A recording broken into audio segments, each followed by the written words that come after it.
नमस्कार दोस्तों, स्वागत है आपका इस क्लास में। मुझे ऐसे आप लोग सभी खुश होंगे, अच्छे होंगे और अपनी पढ़ाई में जी जान से लगे होंगे और अपने गोल को पूरा करने में दिन रात मेहनत कर रहे होंगे।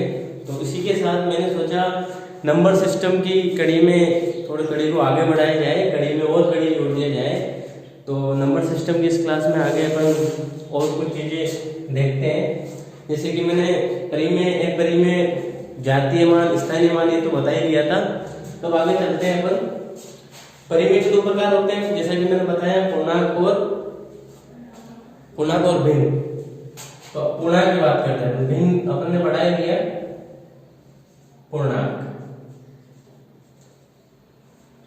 पूर्णांक दोस्तों, पूर्णांक तीन होते हैं, तीन प्रकार के होते हैं जनरली। एक होता है ऋणात्मक,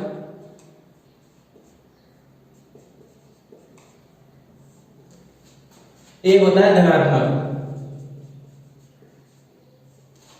और एक उदासीन होता है। प्रीवियस क्लास में मैंने बताया, नहीं बताया होगा तो इसमें बता देता हूं। धनात्मक का मतलब है कि जीरो से इधर माइनस में जितनी भी संख्या है, -1, -2, -3, -4, ये अनंत तक, इंफिनिट तक। और न्यूट्रल उदासीन मतलब जीरो। धनात्मक 1, 2, 3, 4, 5 जिस संख्या के साथ कोई भी चिन्ह नहीं हो वो प्लस की संख्या होती है, ये भी इंफिनिट तक। अब पूर्णांक में ये तो बेसिक हो गया कि धनात्मक जो जीरो होता है वो न्यूट्रल होता है, माइनस में होती है वो धनात्मक होती है, और प्लस में माइनस में होती है ऋणात्मक होती है, प्लस में जो होती है वो धनात्मक होती है। अब क्या होता है इसमें आगे बहुत प्रकार के होता है। कभी कभी ऐसा पूछ ले कि पूर्ण संख्या कौन सी है, नेचुरल नंबर कौन सा है। तो ये जो संख्या होती है उदासीन मतलब जीरो और धनात्मक प्लस की जो संख्याएं मिलती है, ये मिलके ये दोनों आपके ऑप्शन में आ जाएगा। 0, 1, 2, 3 इनमें से पूर्ण संख्या नहीं है, माइनस का एक दे दे। अब ये संख्या जो होती है ना, ये तो होती है पूर्ण संख्या। क्या होती है? पूर्ण संख्या होती है। मतलब उदासीन और धनात्मक संख्या दोनों मिलकर पूर्ण संख्या बनाती है। और ये जो होती है ओनली ये धनात्मक संख्या है, जीरो के उधर वाली, जीरो नहीं है इसमें। ये संख्या होती है अपने प्राकृत नेचुरल संख्या, प्राकृत संख्या, ये नेचुरल नंबर होते हैं। कहने का मतलब ये है कि जीरो और प्राकृत संख्या है मिल जाए तो वो पूर्ण संख्या बन जाती है। ठीक है यहां तक? अब आगे चलते हैं अपन।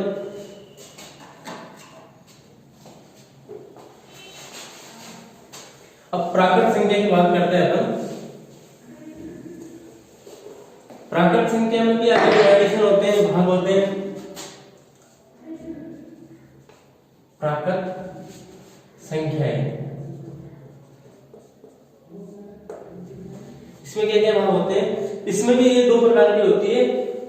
एक तो होती है, आपने सुना होगा, प्राइम नंबर, अभाज्य संख्याएं, अभाज्य संख्याएं। और दूसरी होती है अपनी भाज्य, जिसमें भाग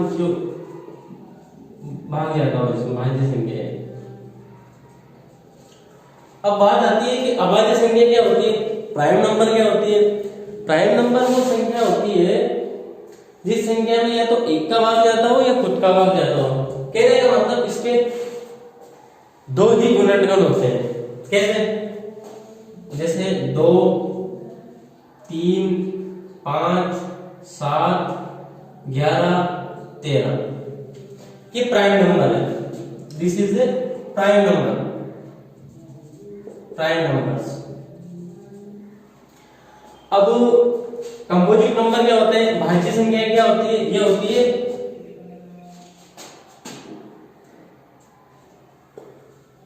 4, 6, 8, 10, 9 भी होती है, 10, 12, ये सब संख्या मतलब जो संख्याएं अभाज्य नहीं है वो संख्या प्राइम है, मतलब भाज्य है। अब बात ये आती है भाज्य अभाज्य, तो अपन को समझ में आ गया कि ऐसी संख्याएं जिनमें या तो खुद का भाग जाता हो या फिर एक का भाग जाता हो। अब एक तो इनमें है ही नहीं, तो एक जो संख्या होती है ना, ये तो न तो भाज्य होती है, न भाज्य होती है और न ही अभाज्य होती है। ये एक मोस्ट इंपोर्टेंट सवाल बनता है इस पर कि निम्न में से बताइए कि कौन से न तो भाज्य है न अभाज्य है। एकमात्र एक संख्या है जो न तो अभाज्य है न भाज्य है। ठीक है, आगे चलते हैं। अब अभाज्य में भी क्या होता है, चलो मैं इसको समझा देता हूँ, आगे चलते हैं।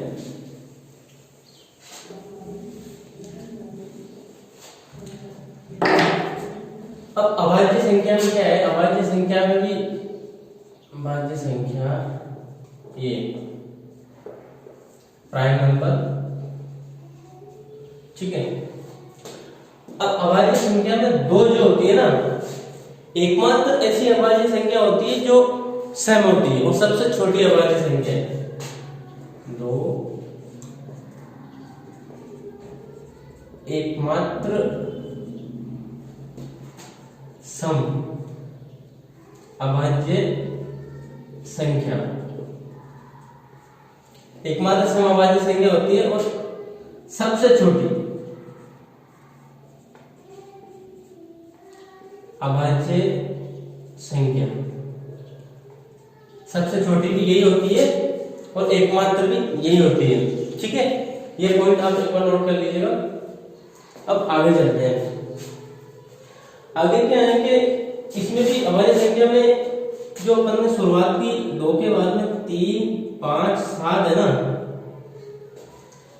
ये भी एक वन सेट होता है जो क्रम से है, क्रमागत अभाज्य संख्या है। विषम सॉरी, मतलब ये 3, 5, 7 ऐसी पहली और एकमात्र क्रमागत अभाज्य संख्याएं हैं जो विषम होती है। विषम तो होती है मगर क्रम से होती है। अब इसके बाद में जितनी भी अभाज्य संख्या है ना, जैसे 7 के बाद में अभाज्य संख्या आती है 11, 13, 17।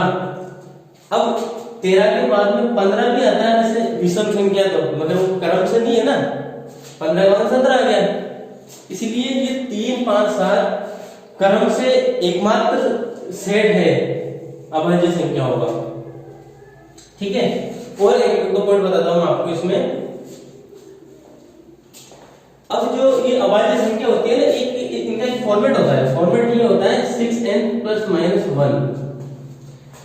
हमेशा जो अभाज्य संख्या होती है इसी फॉर्मेट में होती है। वो कैसे,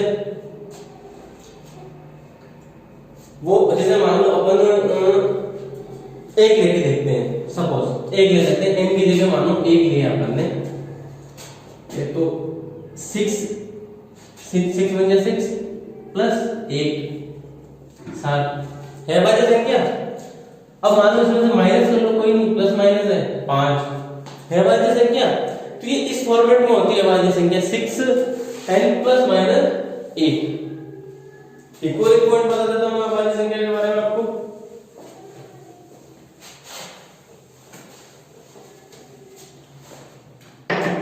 वो पॉइंट ये है कि यदि आपके पास कोई अभाज्य संख्या है ना,